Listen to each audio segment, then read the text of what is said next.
Millions of Americans are looking outside this week and wondering why the sky looks like something out of an apocalyptic movie. And the answer is wildfire smoke from Canada. But believe it or not, one of the biggest wildlife tragedies in North American history helps explain why our landscape are so much less resilient than they once were to wildfires. Today, we're going to be connecting Canadian wildfires, 50 million bison, the Dust Bowl, wolves, beavers, and why restoring one species could help rebuild one of the greatest ecosystems on Earth. Hi everyone, if you're new to my channel, I'm Will Boss. I am a certified wildlife biologist, and on this channel, I talk about news, conservation, occasional puppies, and the incredible way nature works. If you've stepped out recently on the eastern United States, you've probably noticed some hazy skies. Now that smoke is even thousands of miles away, is reducing air quality for millions of people. Now, before the comment section starts typing, no, I'm not saying that if we still had 50 million bison roaming throughout North America, that there wouldn't be any smoke. Now, Canada's boreal forests, they have burned before. But the news story reminds us of something much bigger and all the fires that are responsible and that have happened because of the extirpation almost completely of the bison. It reminds us how connected our ecosystems really are and what happens if you remove one of the most important animals this continent has ever known. So, before we continue on, we got to get a little bit of a fun history lesson. Now, the smoke, you're thinking, okay, sometimes people like smoke. Not because it's fun to breathe, it's definitely not, but because it reminds us nature ignores political borders. A fire in northern Canada can affect someone drinking coffee in Pennsylvania. Think about that. Everything is connected. And that got me thinking, why did North America, what did it look like before highways, before we had barbed wire, before millions of acres were plowed, before one species almost disappeared? Now, the original ecosystem engineer, if you've been fortunate enough to spend time around bison like I have working, every single time reminded, those aren't just oversized cows. These are ecosystem engineers. Imagine your lawnmower, if it weighed 2,000 pounds, had horns, and occasionally decided it didn't care about your personal space. Now, for thousands of years, they have shaped the entire continent. The greatest herds on Earth, imagine you're standing on a hill in Kansas in the late 1700s. Instead of roads, you look out and you see bison. Not dozens or maybe 100. I've seen 100 before, but you see millions. Some estimates, at that time, there were between 30 and 60 million bison roaming throughout North America when European settlers first arrived here.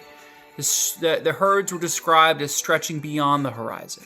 The ground shook when they ran. And then one of the greatest wildlife slaughters in human history unfolded. Following the Civil War, the commercial hide hunting exploded. There was the call from Sherman and most likely the president. U.S. military leaders recognized that destroying bison would also undermine the Plains tribes who lived and their cultures depended on them. Now, whether one specific number or timeline is debated, it really isn't the point. The point is, within just a few decades, those tens of millions of animals were reduced to just 400. Think about that. One of the greatest wildlife populations, almost gone. Now, why have bison changed almost everything? Most people think bison just eat grass. See the story? Not even close.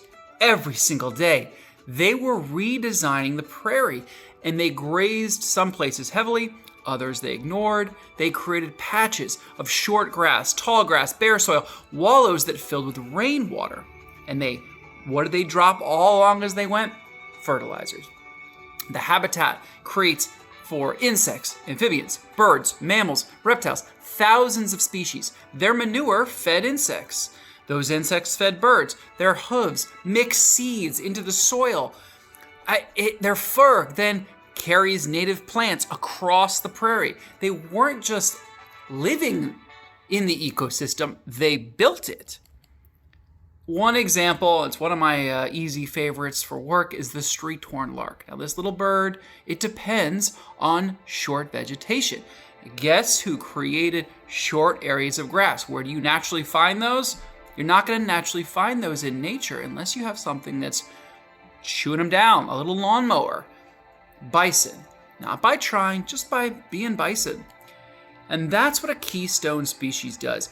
It helps countless other species simply by living its life.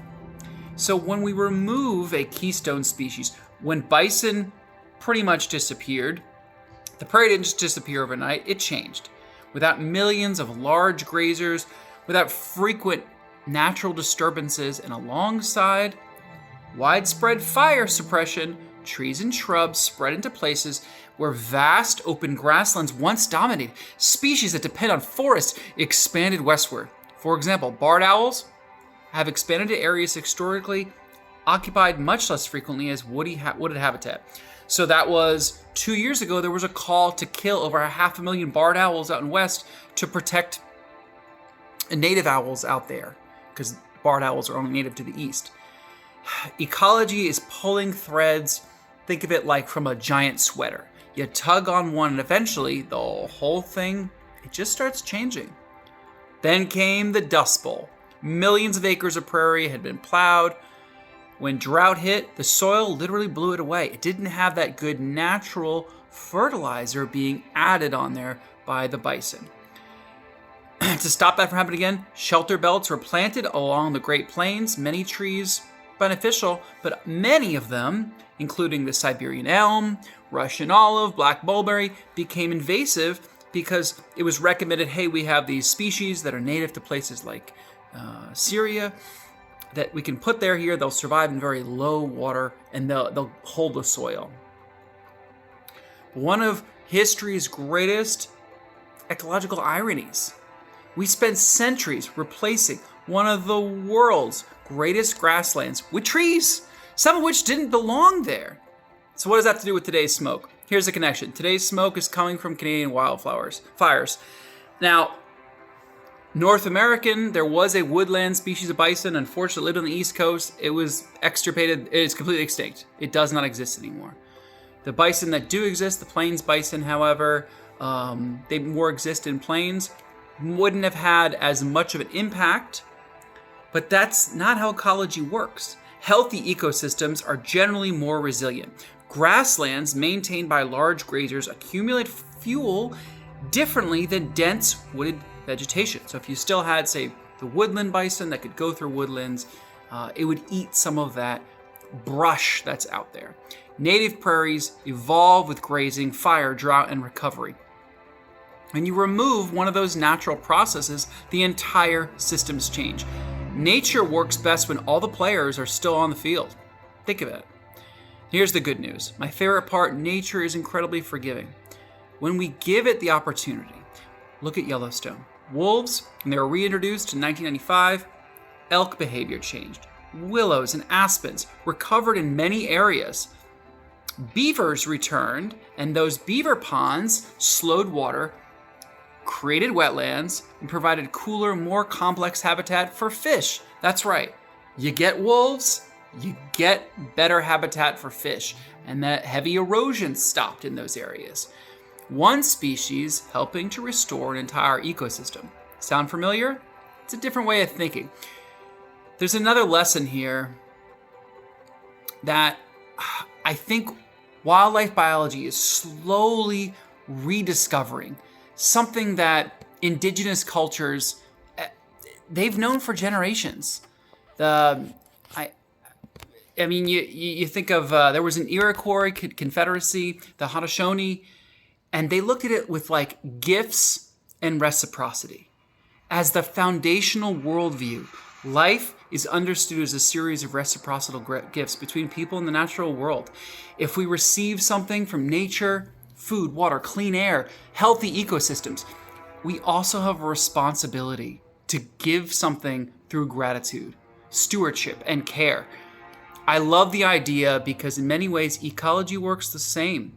For a long time, our society has treated nature like a warehouse. Take the bison, take the timber, take the rivers, take the prairie.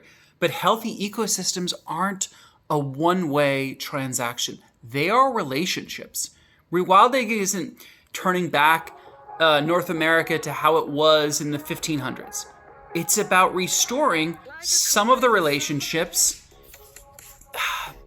the ways that it allowed the landscapes to thrive for thousands of years. Now, I get excited about bison restoration. I think the population's somewhere around 20,000. Now, many of those are penned, unfortunately. But that's what you got. More indigenous nations are bringing bison home. Conservation organizations are restoring herds. More public lands are recognizing the ecological value of those animals. Last year, I did make a video about Colorado, Wyoming, recognizing bison as wildlife before they weren't even classified as wildlife.